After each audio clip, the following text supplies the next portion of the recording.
Friends, నా పేరు సిస్టంజయ్. Welcome back to my channel. మీ అందరికీ ప్రామిస్ చేసా ఒక వ్యక్తిని అయితే ఈ కెమెరాస్ ముందుకి అయితే తీసుకొస్తా అని చెప్పేసి. ఆయన గత నెలలుగా అయితే వీడియోస్ అయితే చేయట్లేదు. చాలా మంది కామెంట్స్లో అయితే అడుగుతా ఉన్నారు, అన్న ఎక్కడికి వెళ్ళిపోయారు, ఏంటి వీడియోస్ రావట్లేదు అని చెప్పేసి. సో మీ అందరి కోసం ఆయన అయితే కెమెరా ముందుకైతే తీసుకొస్తామన్నా. అంతేకాదు మీ అందరి క్వశ్చన్స్ మొత్తం నేను నోట్ డౌన్ అయితే చేసుకున్నాను. అవన్నీ క్వశ్చన్స్ ఆయన అడిగి ఇన్ఫర్మేషన్ అయితే తీసుకుందాము. సో ఆయన ఎవరో మీకు తెలియాలనుకుంటే గాన చూడండి. మీ మాట అది విని నా తెలుగు బంధువులకు స్వాగతం అని చెప్పేసి అది ఎన్ని రోజులు అవుతుంది, ఎంతమంది అయితే వెయిట్ చేస్తూ ఉన్నారో. ఈ రోజు అయితే కెమెరా ముందుకైతే మిమ్మల్ని తీసుకొచ్చేసాను. అసలు ఏంటన్నా, అసలు మీ గురించి ఏంటి, ఇన్ని రోజులుగా వీడియోస్ లేవు, అసలు ఏం లేదు, అసలు ఏమైంది ఒకసారి చెప్పండి మీరు వివరంగా మా వాళ్ళకి. హాయ్, నా తెలుగు బంధువులకు స్వాగతం. నేను మీ జాగువర్ కుమార్. అయితే అదే ఇప్పుడు యూరోప్ నుంచి ఇక్కడికి వచ్చిన తర్వాత లుగాన్స్కి అటు సైడ్ స్వాతో వెళ్ళాను కదా. స్వాతో వెళ్ళి స్వాతోలో ఇంకప్పటి నుంచి మన ఇల్లు మన యాషా సబ్రీనాలు ఉండి కదా, ఆ ఇల్లు కోసం చాలా ఫైట్ చేసి అది మొత్తానికి ఇల్లు వెనక తీసుకోవడం జరిగింది. అయితే ల్యాండ్ మాత్రం ఇంకా వెనక తీసుకోలేదు. ల్యాండ్ అది మొత్తం 25 హెక్టర్స్ అంటే దగ్గర దగ్గర ఒక 75 ఎకరాలు వస్తుంది. సరిగ్గా అక్కడ మన ల్యాండ్ అవతలికి వెళ్ళిపోయింది. అవతలికంటే అక్కడ వాళ్ళు ఆర్మీ బేస్ ఏదో పెట్టుకున్నారు. సో మన ల్యాండ్ ఇంకా రాదు, అది అక్కడ మనం పెట్టుకోలేము. అందుకోసం గవర్నమెంట్ని అడుగుతున్నాను వేరే చోట ఎక్కడైనా ల్యాండ్ ఇమ్మని. మరీ 75 ఎకరాలు కాకుండా కనీసం ఎంత ఇచ్చినా అక్కడ మనకి బెనిఫిట్ అనమాట, ఎంత ఇచ్చినా. అయితే ప్రైమ్ సిటీస్ దగ్గర ప్రైమ్ ఏరియా అయితే కనుక తక్కువ ల్యాండ్ వస్తుంది. మేబీ ఒక 5 ఎకరాలు 10 ఎకరాలు వస్తుంది ప్రైమ్ ఏరియా అయితే. ప్రైమ్ ఏరియా కాకుండా అవుట్ సైడ్కి ఎక్కడికి వెళ్ళిపోతే ఎక్కువ ల్యాండ్ వస్తుంది. సో దాని గురించి ఫైట్ చేస్తున్నా. అసలు ఖాళీ ఉండలేదు. ప్లస్ కొంచెం ఊర్లోది తిరుగుతున్నాను అటు ఇటు పనుల మీద. అందుకు వీడియోస్ చేయడానికి అసలు టైం దొరకట్లేదు. చాలా బిజీ షెడ్యూల్ అనమాట, టైం దొరకట్లేదు అసలు. ఓకే, ఫ్యాన్స్ కాదులే, సబ్స్క్రైబర్స్, తమ్ముళ్ళు. అవునా? సో మీ సబ్స్క్రైబర్స్ అయితే కొన్ని క్వశ్చన్స్ అయితే అడిగారు, వాటిని నేను నోట్ డౌన్ చేసుకున్నా. అవన్నీ ఇప్పుడు మిమ్మల్ని అడుగుతూ ఉంటాను. ఫస్ట్ క్వశ్చన్ ఏంటంటే, ప్రతి ఒక్కరికి మీరు బాగా సుపరిచితులు అంటారో లేకపోతే బాగా క్లోజ్ అంటారో, యాసా సబ్రీనా ద్వారా మీరు బాగా క్లోజ్ అయిపోయారు మన తెలుగు రాష్ట్రాలన్నిటికీ. తెలుగు రాష్ట్రాలు ఒకటే కాదు, హోల్ ఇండియాకి మీరు అంటే బాగా క్లోజ్ అయిపోయారు. ఒక తెలుగోడు ఒక యాసా సబ్రీనా అంటే ఒక యానిమల్ లవర్ ఇట్లా చేస్తున్నారంటే అసలు అది హైలైట్. అంతేకాదు వార్స్ జరుగుతున్నా కానీ మీరు నేను రాను అని చెప్పేసి, నేను రీసెంట్గా మీకు తెలుసో తెలియదో నేను పృథ్వీరాజ్ గారిని అయితే మీట్ అయ్యానన్న. మన 30 years ఇండస్ట్రీ అంటారు కదా, ఆయన మీట్ అయితే ఆయన కూడా చెప్పారు, జాగ్వర్ కుమార్ ఆయన మారం చేశారు, పుల్లని లేకుండా నేను రాను బయటికి అని చెప్పేసి. ఎక్కడున్నారు ఆయన, ఎలా ఉన్నారని చెప్పేసి అయితే కొన్ని క్వశ్చన్స్ అయితే అడిగారు మిమ్మల్ని. మేబీ మీకు సినీ ఇండస్ట్రీతో మంచి పరిచయాలు ఉండడం వల్ల మీరు వాళ్ళు మిమ్మల్ని అయితే అలా గుర్తుపెట్టుకున్నారు. సో కొన్ని క్వశ్చన్స్ ఉన్నాయన్న. క్వశ్చన్స్ ఏంటంటే, యాసా సబ్రీనా అసలు ఏమైనాయి, సింహాలు ఏమైనాయి? మారం చేయటం ఏంటి చిన్నపిల్లలు? అదే కదా, చిన్నపిల్లల మారం చేయటం అంటే చాలా బాగా మాట్లాడారు. మారం చేశారు రానని చెప్పేసి అన్నారని చెప్పేసి అన్న, నాకు చాలా బాగా అనిపించింది. సో యాసా సబ్రీనా అంటే ఎక్కడ ఉన్నాయి అన్న, అసలు ఏంటి పరిస్థితి? అయితే అన్ఫార్చునేట్గా సబ్రీనా చచ్చిపోయింది, మీకు తెలుసు కదా. సో సబ్రీనా లేదు, యాషా మాత్రం బెలారస్లో ఉంది. వీడియోస్ వచ్చినాయి, బట్ నాకు టైం లేక పెట్టట్లేదు. వీడియో నీకు ఇస్తాను. అలాగే అలాగే. యాషా వీడియోస్ అయితే వచ్చినాయి. అయితే సబ్రీనా అయితే లేదు కదా, ఆల్రెడీ వెళ్ళిపోయింది. ఏమైందన్న అసలు సబ్రీనాకి ఏమైంది అంటే వాళ్ళు చెప్పడం ఏంటంటే ఏదో వైరస్ వచ్చిందని చెప్పారు. సో మనం అది నమ్మం. వైరస్ వచ్చిందని చెప్తే అది నమ్మం మనం. కానీ ఆ బాడీని చూపించమంటే చూపించలేదు. ఎక్కడ పాతి పెట్టారు అది కూడా చూపించమని చాలా ఫైట్ చేసిన, అది చూపించలేదు. ఏదో ఒక వీడియో పంపించారు. ఆ వీడియోలోనేమో దాని స్కిన్ ఒలి చేస్తున్నట్టుగా ఉంది వీడియో. సో అప్పుడే డౌట్ వచ్చింది నాకు. కానీ తర్వాత కొంతకాలం తర్వాత నాకు ఈ వైల్డ్ లైఫ్ కమిషన్ వాళ్ళు ఉంటారు కదా, వాళ్ళు ఫోన్ చేశారు నాకు. వాళ్ళు ఫోన్ చేసి, మేము ఈ సబ్రీనా చావు మీద మాకు డౌట్ ఉంది అంటే ఇన్వెస్టిగేషన్ అదే చెప్తున్నాను. డౌట్ ఉంది మాకు, అది ఆ తోలు కోసం దాన్ని చంపేశారు అన్నట్టుగా. ఎందుకంటే అది ఓకే, అది ఒక పీసే, అది అటువంటి పీస్ దొరకడం కష్టం. ఇప్పుడు మీరు వేరే ప్యాంథర్స్ని చూసుంటారు, అవి చాలా చిన్నగా ఉంటాయి, చిన్నగా ఉండొచ్చు, లేదంటే అంత దీనిలాగా యాక్యురేట్గా మీకు ఎండ వచ్చేటప్పుడు ఎండకి గ్రే కలర్లో మచ్చలు కూడా కనపడి. సో ఆ పీస్ చాలా రేర్ పీస్ అది, ప్లస్ అది చాలా లెంత్ 2.5 feet అది. సో దాన్ని తోలు తీస్తే కరెక్ట్గా ఒక మనిషికి సరిపోద్ది అనమాట, ఒక అమ్మాయికి, ఒక అమ్మాయి వేసుకుంటానికి కోటు సరిపోతుంది అనమాట. సో అది చాలా ఫేమస్, అవి చాలా కాస్ట్లీ. అందుకు దాన్ని మందు ఇచ్చి చంపేశారు అన్నట్టుగా మరి యానిమల్ వైల్డ్ లైఫ్ వాళ్ళు అంటున్నారు. మరి వైల్డ్ లైఫ్ ప్రొటెక్షన్ వాళ్ళు ఏదో కేసు వేశారు, కమిషన్ వేశారని చెప్పారు. సో అది ఎంతవరకు వచ్చింది ఏమైందనో మనకు తెలియదు. సరే, ఒకవేళ కమిషన్ వేసినా ఏం జరిగినా డబ్బులతో సాల్వ్ చేసుకుంటారు, మన దగ్గర రానివ్వరు కదా.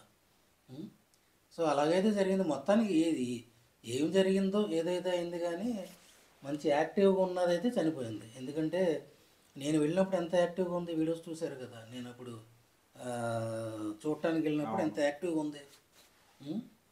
మొత్తానికైతే రేరెస్ట్ పీసు చచ్చిపోయింది. సింహాల పరిస్థితి ఏంటన్నా? సింహాలు మీకు చాలాసార్లు చెప్పాను. సింహాలు అవి గవర్నమెంట్ వాళ్ళు అప్పచెప్పారు నాకు. అది 1 year కాంట్రాక్ట్. అవి యాక్చువల్గా ఎవరో ఇల్లీగల్గా వాటిని రైలు మీద తీసుకెళ్ళిపోతుంటే ట్రైన్లో. సో వాటిని అసలు యాక్చువల్గా మనకు రావాల్సింది వేరే లైన్ ఒకటే రావాలి మనకి. యాక్చువల్గా మనం అనుకున్నది వేరే లైన్ కబ్బు. అయితే ఇవి అన్ఎక్స్పెక్టెడ్గా ట్రైన్లో తీసుకెళ్ళిపోతున్నారంట, బార్డర్ దాటిస్తానికి ప్రయత్నిస్తున్నారు ఎవరు. అయితే ఈ బాక్స్లోంచి బయటకు వచ్చేసి అట్టపెట్టలో తీసుకెళ్తున్నారంట. మన సింహాగడ్ బయటకు వచ్చేసాడు, కన్నం పెట్టి బయటకు వచ్చి ట్రైన్ అంతా పరిగెడుతున్నాడంట. సో అందరూ భయపడిపోయి గొడవ చేస్తుంటే మన ఊరి దగ్గర ట్రైన్ ఆపేశారు. ఆపేసినప్పుడు పోలీసులు వాటిని హ్యాండ్ ఓవర్ చేసుకుని తీసుకొచ్చి వైల్డ్ లైఫ్ స్పెషలిస్ట్ అని చెప్పి నాకు ఇచ్చారనమాట. ఆ రోజు నాకు ఇచ్చి వీటిని పెంచి తర్వాత గవర్నమెంట్కి హ్యాండ్ ఓవర్ చేయమంటే నేను 1 year తీసుకున్నాను. 1 year కరెక్ట్గా వాటిని పెంచి వాళ్ళకి హ్యాండ్ ఓవర్ చేశాను. సో నాకు వచ్చిన ఇన్ఫర్మేషన్ అయితే గవర్నమెంట్ హ్యాండ్ ఓవర్ చేసుకుందంట. వాటిని చేసుకుని యూకే పంపించారని విన్నాను నేను. అప్పుడు ఆ మధ్య యుక్రెయిన్లో ఉన్న లైన్స్ అన్నిటిని యూకే తరలించారు, యూకే సఫారీకి. అక్కడికి ఇవి కూడా వెళ్ళినాయని విన్నాను నేను. అది సో అవి మనకైతే రావటం కష్టం. నేను డబ్బులుంటే డబ్బులు ఖర్చు పెడితే తెద్దాం అనుకున్నాను, కానీ మనకు అంత కెపాసిటీ లేదు. వాటిని తీసుకుని యూకే వెళ్ళిపోయినాయి, యూకే సఫారీకి వెళ్ళిపోయినాయి. అవి మనకి 1 year పర్మిషన్ ఇచ్చారు. 1 year అవి మనతో పాటు ఉన్నాయి. అది ఓకే. మరి యాష సంగతి ఏందన్నా? మళ్ళీ యాషని తెప్పించుకునే ఏదన్నా ఆలోచన ఉందా? వాళ్ళు ఇస్తారా, లేకపోతే అసలు ఏంటి పరిస్థితి? యాష గురించి అయితే తెచ్చుకునే అవకాశం ఉంది, కానీ మనం డబ్బులు ఖర్చు పెట్టాలి. దగ్గర దగ్గర ఒక $25,000 అవుతుంది దాన్ని తెచ్చుకోవాలంటే. సో ముందైతే మన ల్యాండ్ గవర్నమెంట్ ఇస్తే ఎన్ని ఎకరాలు ఇస్తుందో చూసి దాన్ని బట్టి అప్పుడు ఆ స్వాత వాళ్ళు ఉన్న ఎన్క్లోజర్ తీసుకొచ్చి ఇక్కడ వేద్దాం. ఇక్కడ వేసేప్పుడు ప్లాన్ చేద్దాం. ఓకే. ఇప్పుడు యాస గుర్తుపడతాడా మిమ్మల్ని, లేకపోతే అగ్రెసివ్గా అలాగే ఉంటాడా? అంటే ఫస్ట్ లుక్లో అయితే గుర్తుపట్టకపోవచ్చు మేబీ. ఓకే. ఫస్ట్ లుక్లో అయితే డౌటే గుర్తుపడతాడని, గుర్తుపట్టకపోవచ్చు. బట్ మెల్లిగా స్లోగా అలవాటు అవ్వచ్చు, స్లోగా రిమెంబర్ చేసుకోవచ్చు. అది ఓకే. ఇంకా ఏంటన్నా ప్లాన్స్? ఇప్పుడు ఇవి కాకుండా ఇంకేమైనా కొత్తవి ప్లాన్ చేస్తున్నారా, లేకపోతే ఏంటి? ఏదన్నా కానీ మనకి గవర్నమెంట్ ల్యాండ్ ఇచ్చిన తర్వాతే వర్కౌట్ అవుతాయి కాబట్టి, ఆ గవర్నమెంట్ ల్యాండ్ ఇచ్చిన తర్వాత ఎన్ని ఎకర్స్ ఇస్తుంది, మీరు ఇంకేమైనా కొత్తవి ఏమేమి ప్లాన్ చేద్దాం అనుకుంటున్నారు? అంటే మీ ఐడియాలజీ ఏముంది? నెంబర్ 1 అంతా భగవంతుడిది అయ్యా.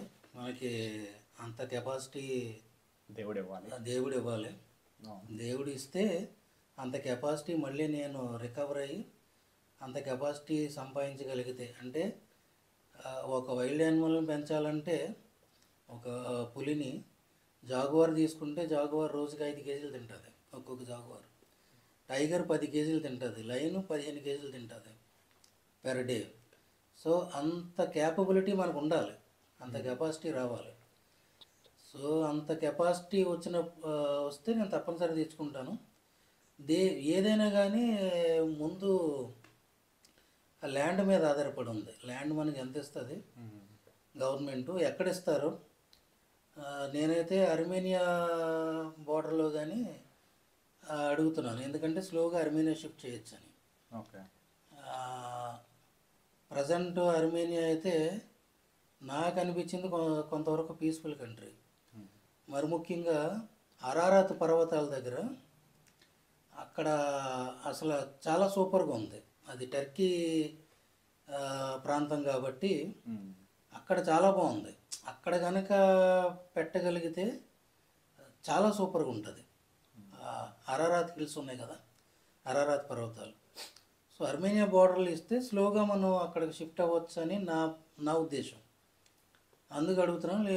లేదు వాళ్ళు ఈ రస్తవ్ కానీ మాస్కో కానీ ఈ బార్డర్స్లో ఇచ్చారని, ఇక్కడ సిటీస్లో ఇచ్చారనుకో in case, so Armenia plan cancel చేసుకోవాలి అనుకుని ఇక్కడే మనం పెట్టుకోవాలి. సో ఏదైనా కానీ సఫారీ అంటూ పెట్టదలుచుకుంటే కనుక ల్యాండ్ మీద ఆధారపడి ఉంది. ఆ ల్యాండ్ వచ్చిన తర్వాత కూడా నా డ్రీమ్ అయితే మొత్తం 6 యానిమల్స్ని పెట్టాలనుకున్నాను సఫారీలో. ఒక పేరు జాగువారు, అంటే ఒక ఇల్లు డాటెడ్ జాగువార్ ఒకటిని, బ్లాక్ జాగువారు అదొక పేరు. అలాగే Bengal tigers, yellow Bengal tiger, white Bengal tiger. అలాగే ఆఫ్రికన్ లైన్స్, మేల్ వచ్చి ఆఫ్రికన్ లైను గ్రే కలరు, లైనస్ వచ్చి ఫీమేల్ వచ్చి వైట్ తీసుకుందాం. ఇది డ్రీమ్, కానీ బాగా కష్టపడాలి డ్రీమ్ ఫుల్ఫిల్ చేయాలంటే. కానీ ఇక్కడ లోకల్గా అన్ని జూ పార్కులు, అన్ని సఫారీలు నాకు ఫుల్ సపోర్టు. అందరూ బాగా పరిచయం, నాకు చాలా సపోర్ట్ నాకు లోకల్ వాళ్ళందరూ. సో మనం ల్యాండ్ తెచ్చుకొని, ల్యాండ్ 75 ఏకర్స్ రావాలి యాక్చువల్గా. 75 ఎకరాలంటే సరిపోతుంది. ఒక్కొక్క యానిమల్కి ఇంత రేంజ్ అని ఉంటుంది కదా, ఒక పేరు యానిమల్కి. ఒక్కొక్క యానిమల్కి యాక్చువల్గా మ్యాక్సిమం 5 ఎకరాలు మ్యాక్సిమం సరిపోతాయి.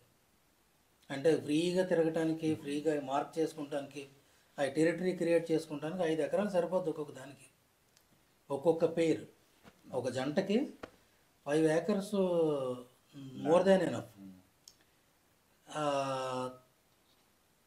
అలాగా 6 అంటే 6 5 30 ఎకరాలు ఉంటే వాటికి ఇంకా మోర్ దాన్ ఎనఫ్. అది అవి టెరిటరీ ఏర్పాటు చేసుకుంటే మోర్ దాన్ ఎనఫ్. అది అలా కాకుండా ఇక్కడ రూల్ ప్రకారం అయితే, ఇక్కడ గవర్నమెంట్ రూల్ ప్రకారం 1 ఎకరం సరిపోద్ది. రూల్ ప్రకారం 1 ఎకరంలో దగ్గర 20 యానిమల్స్ని పెట్టవచ్చు రూల్ ప్రకారం. ఎందుకంటే వాళ్ళకి ఇన్ని ఫీట్లు, ఇన్ని మీటర్స్ అని లెక్క ఉంది. ఒక యానిమల్కి ఇన్ని మీటర్స్ అని లెక్క ఉంది. వాళ్ళు వచ్చి వెరిఫై చేసుకున్నప్పుడు ఇన్ని మీటర్స్ ఉంటే చాలు. నేను 5 ఎకరాలు ప్లాన్ చేస్తున్నా, 5 ఎకరాలు అనుకుంటున్నాను ఒక్కొక్క పేరుకి. సో 5 ఏకర్స్ చొప్పున 30 ఏకర్స్ ఇచ్చినా గవర్నమెంట్ చాలు. లేదు 15 ఎకరాలు ఇచ్చారంటే ఒక యానిమల్కి 2 ఎకరాలు ఇద్దాం. 2 ఎకరాలైనా మోర్ దెన్ ఎనఫ్ సరిపోతుంది. వాళ్ళు మహా అయితే ఓన్లీ ల్యాండ్ వేస్తారు కదన్న, వాటిని మొత్తం మీరే బేర్ చేసుకోవాలి కదా అమౌంట్. అవి ఎంత అవ్వచ్చు కాస్ట్? అంటే ఇనీషియల్గా ఎన్క్లోజర్స్కి అయితే కనుక ఇప్పుడు మన స్వాతవాలో ఉన్న ఐరన్ అంతా తీసుకొస్తే మహా అయితే ఒక 2 ఎకరాలు వేయచ్చు. అంతకు మించి వేయలేము ఐరన్ అంతా తీసుకుంటే. సో ఇనీషియల్గా 2 ఎకరాలు వేసుకుంటే, ఇంకా చిన్నపిల్లలుగా ఉన్నప్పుడు, కాప్స్గా ఉన్నప్పుడు పెద్ద మెయింటెనెన్స్ ఉండదు. అవి చాలా తక్కువ తింటాయి. 1/2 కేజీ, 1/2 కేజీ, 200 గ్రాములు, 300 గ్రాములు తింటాయి. సో పెద్ద మెయింటెనెన్స్ ఉండదు. అవి పెద్ద కొలిది మనం వాటి మెయింటెనెన్స్కి ఇన్కమ్ పెంచుకోగలం. ఖర్చు పెట్టుకోవాలి. మరి ముఖ్యంగా ఇన్కమ్ పెంచాలి. వాటి మెయింటెనెన్స్ కోసం మనం వైల్డ్ యానిమల్స్కి చాలా ఆర్గనైజేషన్స్ వైల్డ్ యానిమల్స్కి సపోర్ట్ చేసే ఆర్గనైజేషన్స్, వాటి ద్వారా మనం ఏమైనా పెంచుకోలేదు. సో లోకల్ గవర్నమెంట్ కూడా సపోర్ట్ చేస్తారు, అది మనం ప్రాపర్గా ట్రై చేస్తే. చూద్దాం, ముందైతే ల్యాండ్ వస్తే కానీ నేను ప్లాన్ చేయను. ముందు ల్యాండ్ మనకు వచ్చిన తర్వాతే నేను ఒక ఖచ్చితమైన ఐడియాకి వస్తాను, ఒక ఖచ్చితమైన ప్లాన్ మనం చేయొచ్చు. ఇదే అర్మేనియాలో పెట్టాలంటే కనుక చాలా ఎక్కువ అవుతుంది. ఇక్కడ మనకి అన్నీ ఉన్నాయి కాబట్టి ల్యాండ్ ఫ్రీ వస్తుంది, నాకు రావాల్సిన ల్యాండే వస్తుంది ఫ్రీ. అలాగే ఎన్క్లోజర్స్కి ఒక 2 ఎకరాల వరకు ఐరన్ సఫిషియెంట్గా ఉంది. సో అందుకు మనకు ఇక్కడ ఆల్మోస్ట్ ఫ్రీ అయిపోద్ది, మ్యాక్సిమం చాలా తక్కువ డబ్బులు అయిపోద్ది మనం ఎస్టాబ్లిష్ చేయడానికి ఫస్ట్. అదే అర్మేనియాలో కానీ సౌత్ ఆఫ్రికాలో కానీ పెట్టాలంటే కనుక నా క్యాలిక్యులేషన్ ప్రకారం అరౌండ్ 3 CR కావాలి ఈ 6 యానిమల్స్కి. 6 యానిమల్ సఫారీకి అరౌండ్ 3 CR కావాలి. ఇక్కడైతే నాకు మ్యాక్సిమం చాలా తక్కువలో అయిపోతుంది, ఒక $10,000 $20,000 అయిపోతుంది. అది ఓకే నైస్ అన్న. సో ఓకే అన్న, మీరు అనుకున్న ఈ డ్రీమ్స్ మొత్తం ఫుల్ఫిల్ అవ్వాలని చెప్పేసి మన సైడ్ నుండి, మన తెలుగు వాళ్ళు, మన ఇండియన్ సైడ్ నుండి అందరూ అయితే ఆ దేవుడిని అయితే కోరుకుంటున్నాం. చూద్దాం అది ఎంతవరకు నెరవేరుతుందో లేదో, మేము మటుకు 100% అయితే అది అవ్వాలని అయితే కోరుకుంటాం. ఎందుకంటే ఒక తెలుగోడు ఇన్ని చేశాడంటే కానీ నిజంగా అది ఒక ప్రౌడ్ మూమెంట్. సో అది ఇంకొంచెం హై పీక్స్కి వెళ్ళాలని చెప్పేసి మేమందరం అయితే కోరుకుంటా ఉంటాం. అండ్ అలాగే అన్న ఇంకా రిపీటెడ్గా వీడియోస్ అయితే చేస్తూ ఉంటాడు. సో మీకు టచ్లో అయితే ఉంటాడు అన్న, టచ్లోకే వచ్చేస్తాడు అందరికీ. సో వీడియోస్ కూడా చేస్తూ ఉంటారు కాబట్టి అందరూ సబ్స్క్రైబ్ చేసుకోండి. చాలా మంది ఏంటంటే అన్న వీడియోస్ పెట్టలేదని మేబీ అన్సబ్స్క్రైబ్ చేసుకున్నారేమో, ఒకసారి చూసుకోండి. ఒకవేళ అన్సబ్స్క్రైబ్ చేసుకుంటే మళ్ళీ సబ్స్క్రైబ్ చేసుకుని అన్న రిపీటెడ్గా అయితే వీడియోస్ చేస్తామని చెప్పేసి అయితే మనకి ఈ వీడియో ద్వారా మనకైతే డైరెక్ట్గా చెప్తా ఉన్నారు. సో అన్న ఇంకేమైనా చెప్తాం అనుకుంటున్నారా? అదే రిపీటెడ్గా వీడియోస్ అంటే జాగ్వార్ కుమార్ వైల్డ్ లైఫ్ నా ఛానల్ ఉంది కదా, దాంట్లో అయితే ఇప్పుడప్పుడు వీడియోస్ పెట్టను, అది యానిమల్స్ వచ్చే వరకు. ఆ వైల్డ్ లైఫ్ యానిమల్స్ వచ్చినప్పుడు అది కంటిన్యూ చేస్తాం. దాంట్లో అప్పుడప్పుడు యాషా వీడియోస్ వచ్చినా లేకపోతే ఏమన్నా యానిమల్కి సంబంధించినవి అప్పుడప్పుడు పెడతా ఉంటాను, కానీ దాంట్లో రెగ్యులర్గా అయితే వీడియోస్ రావు. ఈ ఛానల్లో మనం దీంట్లో యానిమల్స్ కంటెంట్ లేదు కాబట్టి మనం ఇక్కడ నుంచి కరెంట్ టాపిక్స్ గురించి మాట్లాడుకుందాం. Okay nice. రెగ్యులర్గా అంటే డైలీ మనం చెప్పలేం, కానీ వీక్లీ వారానికి ఒక వీడియో అయినా మనం కరెంట్ టాపిక్స్ గురించి మాట్లాడుకుందాం. ఇప్పుడు చాలా టాపిక్స్ ఉన్నాయి కదా, మన దేశంలో చాలా టాపిక్స్ ఉన్నాయి. ఏంటిది డాగ్స్ గురించి సుప్రీంకోర్టు తీర్పు, ఈ అమెరికా ఇండియన్స్ బ్యాన్ చేశారంటున్నారు. సో చాలా టాపిక్స్ ఉన్నాయి. అసలు వీటన్నిటికంటే మన వాళ్ళు ఇక్కడికి వచ్చి అసలు ఏం చేస్తున్నారని నా అభిప్రాయం ఏంటి, నేను చాలామందిని కొన్ని వేల మందిని చూశాను, వందలు కూడా కాదు, వేల మందిని కలిశాను. వాళ్ళు అసలు ఎలా ఉంటుంది ఇక్కడ వాళ్ళ అప్రోచ్, రేసిజం, ఇవన్నీ మనం చాలా టాపిక్స్ మాట్లాడుకుందాం. కరెంట్ టాపిక్స్ గురించి మనం ఈ ఛానల్లో డిస్కస్ చేద్దాం. ఓకే, ఈ ఛానల్లో మాట్లాడదాం. ఆ విధంగా నేను మీకు అందుబాటులో వస్తాను. యానిమల్స్ ద్వారా అందుబాటులోకి రావటం అయితే కొంచెం టైం పడుతుంది. అది టైం పడుతుంది. ఓకే, ఈ విధంగా కరెంట్ టాపిక్స్ గురించి మనం మాట్లాడుకుందాం. అన్ని టాపిక్స్, ఏ టాపిక్ అయినా అటు నచ్చినా నచ్చకపోయినా చాలా టాపిక్స్ నిర్మోహమాటంగా మాట్లాడతాను. ఓకే, ఆల్ ద బెస్ట్ అన్న. ఓకే. సో గైస్, మీకు కావాల్సిన ఇన్ఫర్మేషన్ మొత్తం అయితే మీకున్న డౌట్స్ అయితే నేను మ్యాథ్స్ క్లియర్ చేశాను నేను అనుకుంటున్నా. ఇన్ కేస్ ఇంకా ఏమైనా డౌట్స్ ఉంటే కన్నా కింద కామెంట్ చేయండి. నెక్స్ట్ వీడియోలో అయితే నేను అన్ననే అడిగేసి అయితే మీకు ఆన్సర్స్ అయితే ఇప్పిస్తాను. సో ఉంటాను మరి. Thank you so much. జై హింద్. ఓకే మరి, ఓకే ఉంటాను. అలాగే శశి ఎంజీ ఛానల్ సబ్స్క్రైబ్ చేసుకోండి. అలాగే జాగూర్ కుమార్ టీవీ ఛానల్ సబ్స్క్రైబ్ చేసుకోండి. ఉంటాను మరి. చాలా కాలం వరకు కలిశాను, నాకు చాలా హ్యాపీగా ఉంది. ఓకే మరి ఉంటాను. మీ ప్రేమ కోసం తప్పించి మీ జాగూర్ కుమార్. జై హింద్.